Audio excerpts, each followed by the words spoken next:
Perkenalkan, nama saya Farel Adi Fernanda, NIM 0570970465. Saya dari UPPJC UT Palembang, program studi agribisnis. Di sini saya akan menjawab tugas 3 dari mata kuliah dasar-dasar penyuluhan. Untuk soal yang pertama, jelaskan perbedaan antara proses adopsi dan proses difusi inovasi pertanian. Berikan contoh masing-masing. Proses adopsi adalah keputusan seorang individu untuk menerima dan menggunakan inovasi, sedangkan proses difusi adalah bagaimana inovasi tersebut menyebar dan diadopsi oleh populasi yang lebih luas. Contoh adopsi adalah seorang petani memutuskan untuk menanam padi baru yang lebih tahan hama setelah melihat hasilnya di lahan percobaan. Contoh difusi, varietas padi baru tersebut kemudian menyebar ke petani lain di desa tersebut melalui demonstrasi, pelatihan, dan cerita dari mulut ke mulut.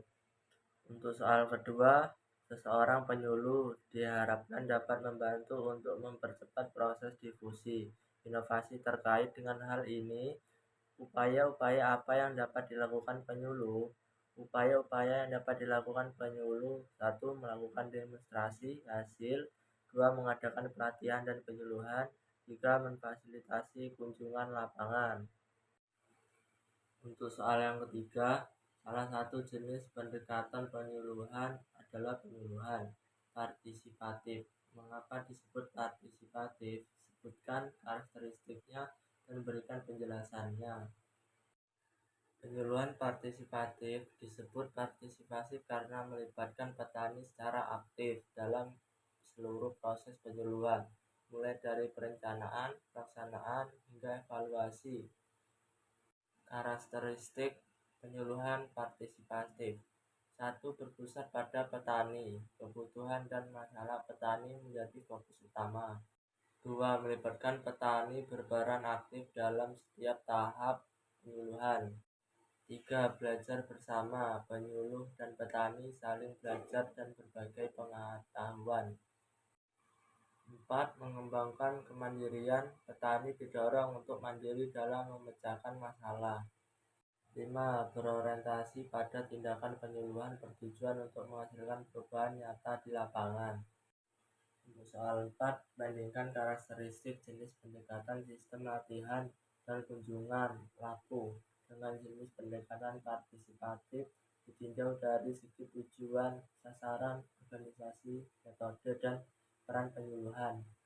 1. Tujuan: untuk meningkatkan produksi pertanian melalui penyampaian teknologi yang seragam dan meningkatkan kesejahteraan petani melalui pengembangan kapasitas dan kemandirian. 2. Sasaran: petani terpilih sebagai kontak yang kemudian menyebarkan informasi ke petani dan semua petani dengan fokus pada kebutuhan dan masalah spesifik mereka. 3. Organisasi: terstruktur secara hierarkis dengan jadwal kunjungan yang ketat dan lebih fleksibel dan adaptif mengikuti kebutuhan dan kondisi petani. 4. Metode: penyampaian informasi satu arah dari penyuluh ke petani dan dialog dan diskusi dua arah antara penyuluh dan petani.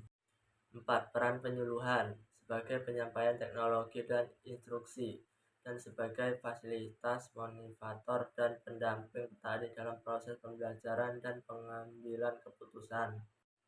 Itu saja jawaban dari saya. Saya akhiri. Wassalamualaikum warahmatullahi wabarakatuh.